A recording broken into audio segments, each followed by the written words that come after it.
Hello and welcome to the second Riley's Retro tournament that I hosted at this past year's NAIC. We are here with round one of the 2017 NAIC format tournament, and this one actually was held before the main event at NAIC, and this will be the Primal Clash to Guardians Rising format, an old classic, and this was actually the first ever North American International Championships format that existed. We're going to have Andrew on the left playing Drampa Garb, the bane of this format, up against former top 8 worlds competitor André on the right playing Espeon Garb. This is going to be a showdown of two Garbodor decks, both playing the Breakpoint Ability Lock Garbodor and also the Trashalanche Garbodor. So this is going to be kind of a tale of two heavyweights in this format. Both of these decks extremely popular in this format and also beyond into the Worlds format.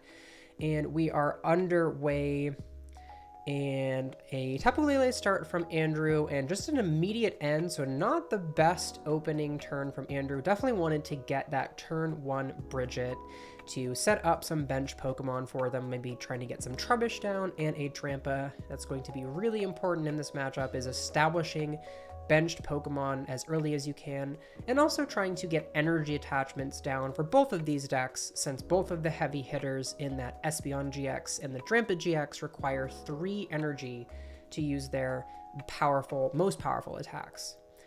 So we see both players getting 6 cards off that N, and Andrew, looking for basic Pokemon, does find a Trubbish, but not much else. Does have the Drampa. I don't see an energy in this hand, so not the best turn from Andrew. Just going to pass it over to Andre, who will also be looking for this turn 1 Bridget if available. And we do have the Tapu Lele in the opening hand, as well as a Trubbish. So maybe if Andre feels comfortable with just the 1 Espeon plus the 2 Trubbish, might just go for something like an N or a Sycamore off this Wonder Tag. And you really see the power of Tapu Lele just in this format, making any supporter you want accessible with just a single bench Pokemon.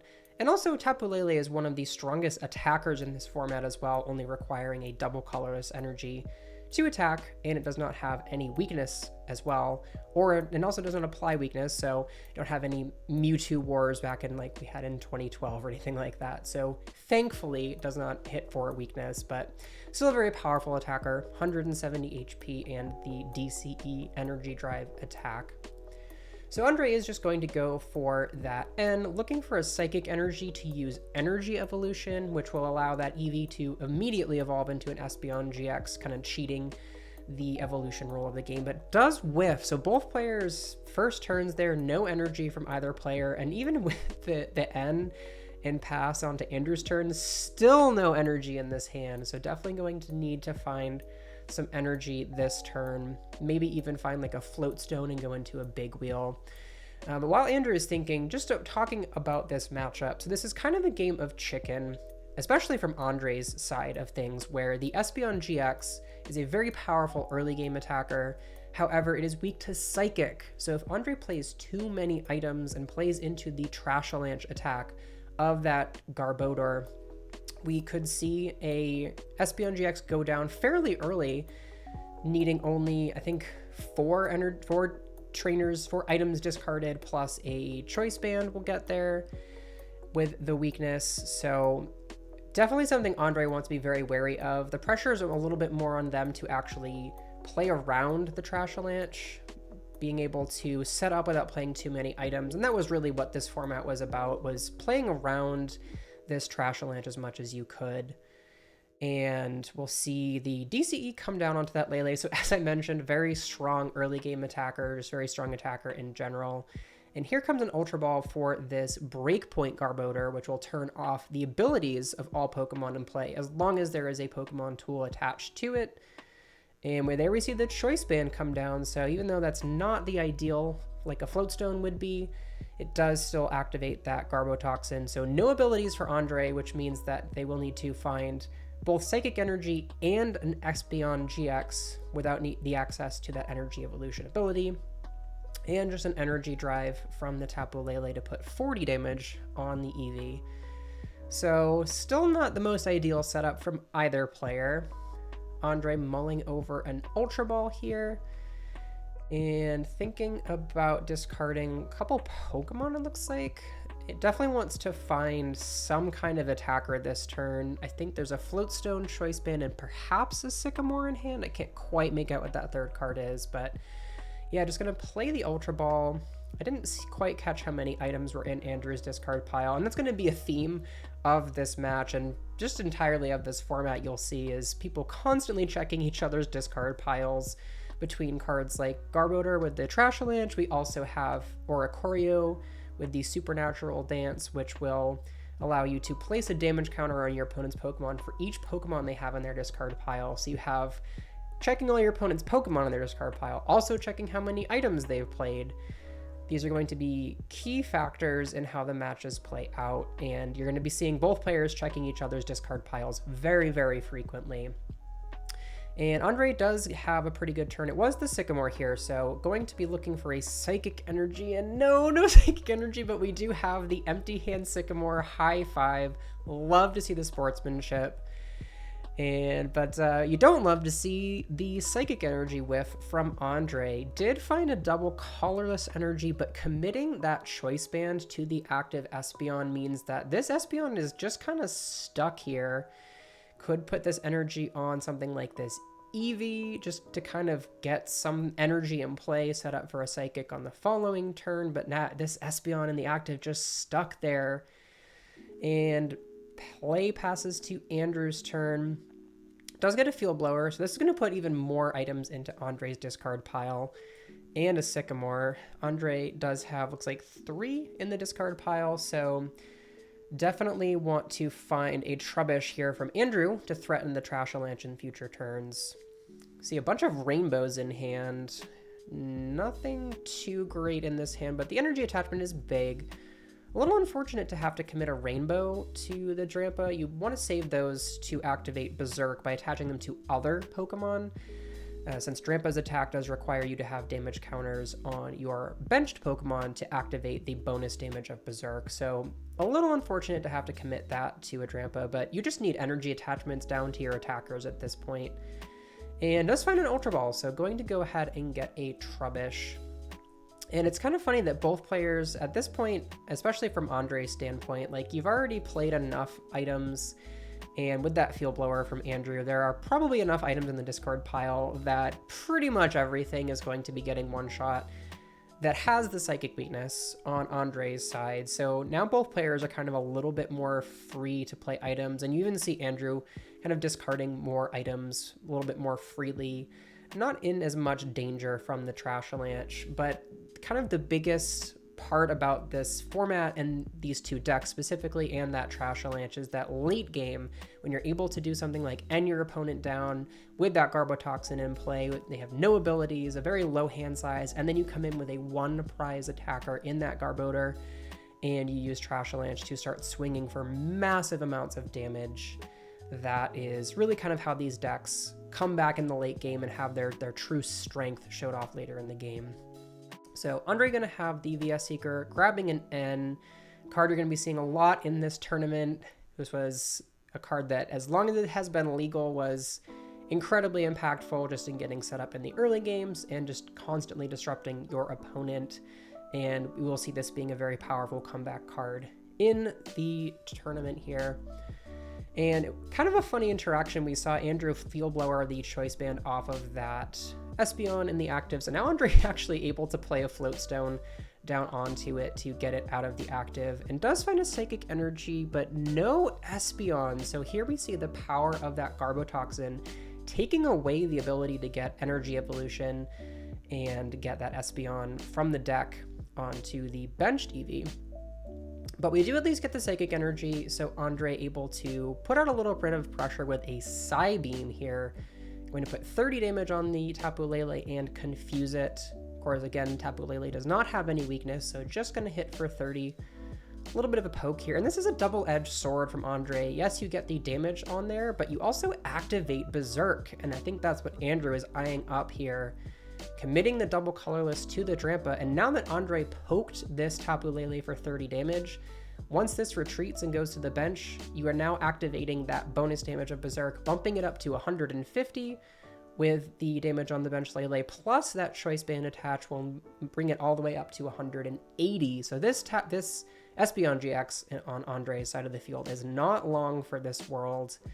And just another N from Andrew, which actually pretty much, you know, you want to get rid of it since you're going to be going down to 4 prizes. You kind of don't really want the N in your deck at this point anymore if you can thin out the suboptimal draw supporters.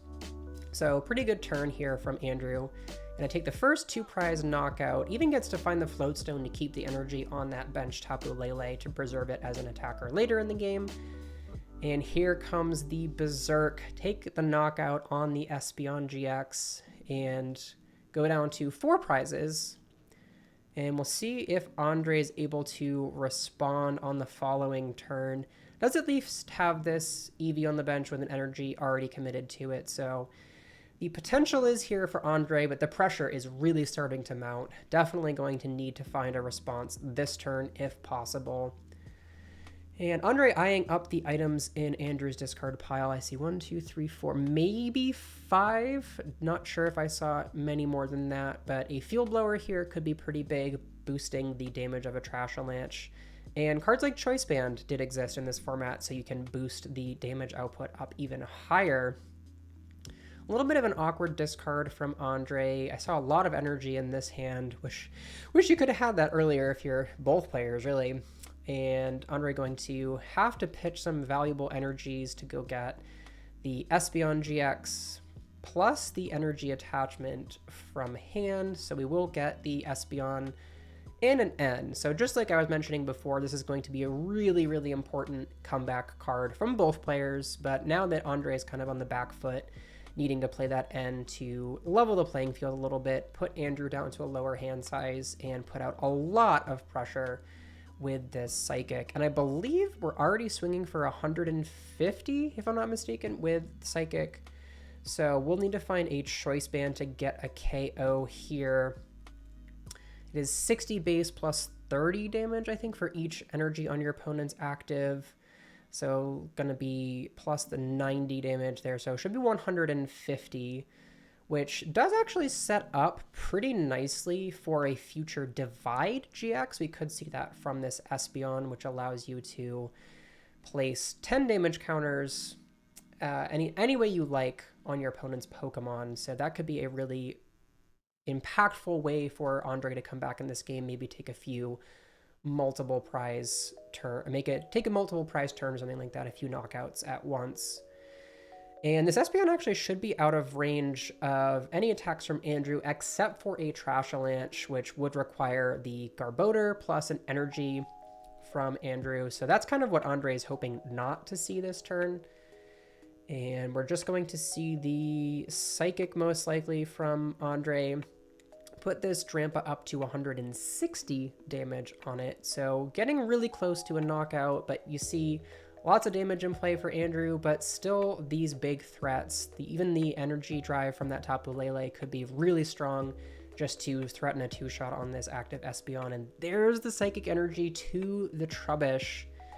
Do we see a Garbodor? We see 2 Sycamores, a VS Seeker, and a Rainbow Energy, so a little bit of a tough discard from Andrew. Definitely wanted to keep pretty much all of those other cards in the deck if you can, especially to stave off against a future N from Andre. But we definitely need to find this Garbodor if possible. And looks like Andrew was able to find it with this Ultra Ball. Considering discarding 2 Floatstones, that feels kind of gross, but sometimes you just gotta do it. But actually going to choose to discard a VS Seeker instead. I'm not sure how I like that. I think you have to know that Andre's game plan to kind of come back in this game is going to be N you down to a low hand size and try to swing the game back from that point. So getting rid of this turn, Andrew discarded 2 Sycamores, 2 VS Seekers, so that feels pretty bad against a future N. But you also could just put out so much pressure at this point that it doesn't actually matter. So we'll see what Andrew is able to push forward with, and if Andre is able to even muster up a response. But it's all going to start with how this next turn plays out for Andre. Assuming that Andrew decides to take the knockout, I suppose there could be some merit in just righteous edging, maybe. You know, you don't want to walk into an end to 2. And wow, we do actually just see a Berserk, so I definitely think there were enough items in Andre's discard pile to pick up the KO. I suppose maybe if it's only 4, we didn't see a choice band, so perhaps it's only 4 items in Andre's discard pile. Was not able to get a good count of that. And maybe just Andrew wanting to play around an end to 2. It is very possible that, you know, end to 2 knock out your Trashalanche, and then there's really kind of you're putting yourself down. You don't want to play too hard into end. That is, again, the strategy of a lot of these decks is that late game comeback with an end to low hand size. So maybe Andrew just playing a little bit more conservatively, saying, I'm just going to keep my threat around on the bench. You have to deal with this thing, and as long as you don't, I just have this waiting here to just win me the game. So gonna see another end from Andre. I think Andre actually only drew 4 cards. I think we caught this in the game. Yes, it only could draw 4 cards off that end. Hasn't quite taken 2 prizes yet from Andre. And we do see a Parallel City in the hand. So this is a really interesting card we could see come into play. Impact in limiting the bench on either side from Andre could be pretty big. Could prevent Andrew from getting down a Trubbish to follow up another Trashalanche Garbodor. But here we're just going to see the first GX attack of this tournament, going to be the Divide GX from this Espeon. We see presumably two damage counters on the active to take that 2 prize knockout. Then Andre is considering where else to put this. We could set up these other Pokemon on the bench to get knocked out to a Psybeam, to get knocked out to Psychic, or just an Energy Drive.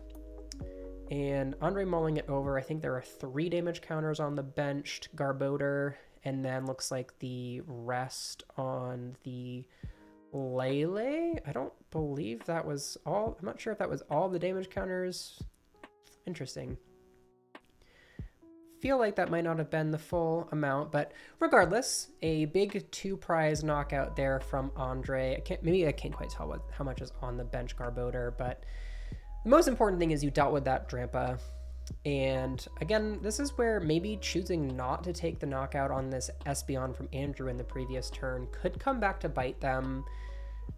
You know, you don't have a super efficient way to deal with this active Espeon. I guess this Lele with the energy already on it can just finish it off, but actually going to choose to go for a Lysander play and leave the Espeon on the field. So there must be enough items in the discard pile for Andre to take the knockout from this Garbodor. So really interesting play here from Andrew, choosing to just chase 2 prizes. This does obviously preserve that Espeon GX as a very easy win condition from a Lysander. You can just take that out with pretty much any of your attackers at this point.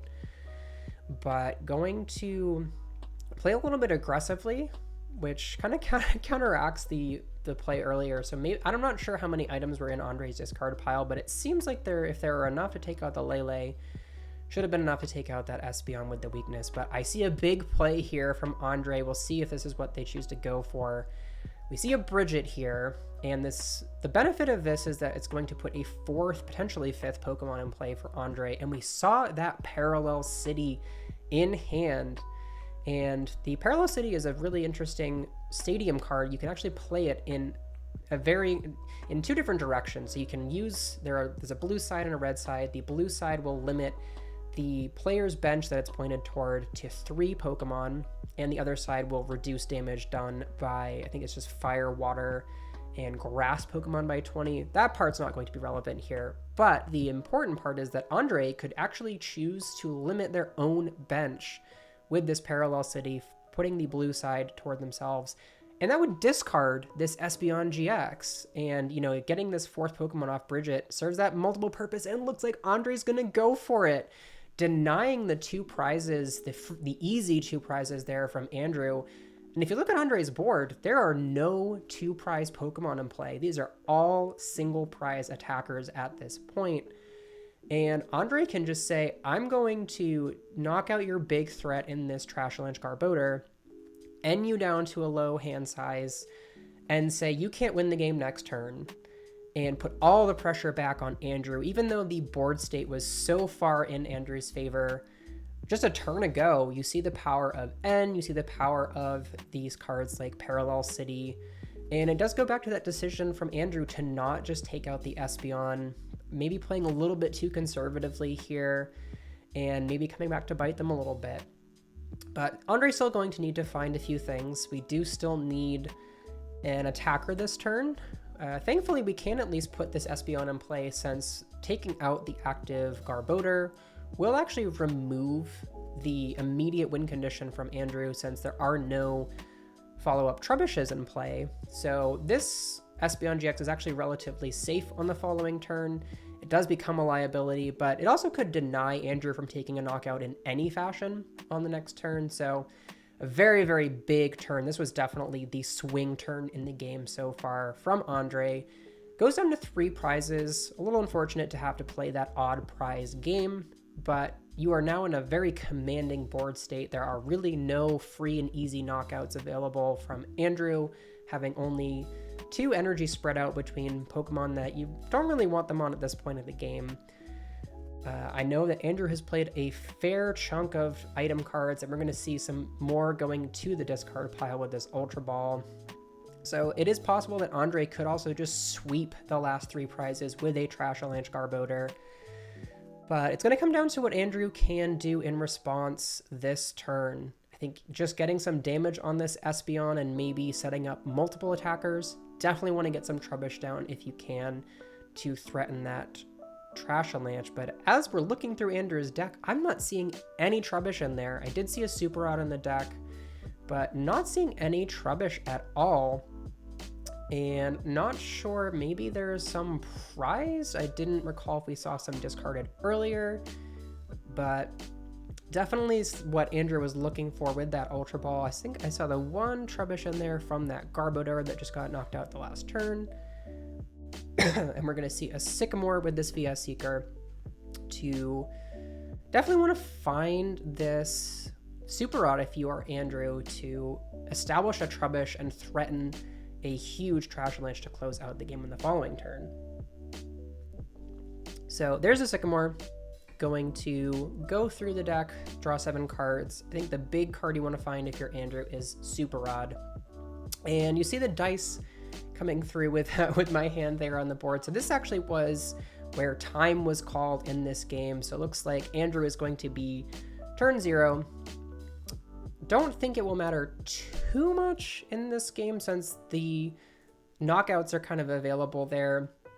But yes, this will be turn 0, so Andrew is going to get this turn plus 1 additional turn to win the game, and then Andre will get turn 1 and turn 3. And we're going to see a big Berserk here, so Andrew was able to find the energy to activate that Berserk this turn, so we're going to put 150 damage onto this Espeon, which is definitely not insignificant. Will pressure that Espeon on the following turn. So Andrew will be able to win the game on the following turn with a Lysander, assuming that nothing changes with this Espeon, nothing like a Pokemon Center Lady or another way to remove it from the board. So the game plan is there for Andrew, just need to find a way to get the last knockout on that Espeon now that it's been softened up. And Andre, going to be playing this VS Seeker, going to grab an N, and definitely want to reset Andrew's hand after that big Sycamore and reset that down to just 2 cards since Andrew does only have 2 prizes remaining. Andre only going to get 3. And this is scary because Andre, the really only way to take the knockout this turn is with this Garbodor. So we did find the energy plus that choice band, assuming that must have been needed to get the knockout, but going to need to find the Trashalanche Garbodor, and there it is, the last card! Oh wow, we find the Trashalanche Garbodor and retreat into that Garbodor and the Trashalanche to take a huge 2-prize knockout on this Drampa and put Andre down to 1 prize card with the threat of a checkmate board position on board. Did have to retreat the double colorless off that Espeon, which is a little bit unfortunate from Andre, but we do See that Drampa go down. The Lele comes up, and do we have a Lysander to win the game from Andrew? I see 3 item cards, and that's not gonna do it. Andrew concedes, and Andre taking it down after that big N comeback. And Andre going to win round 1 with Espeon Garb.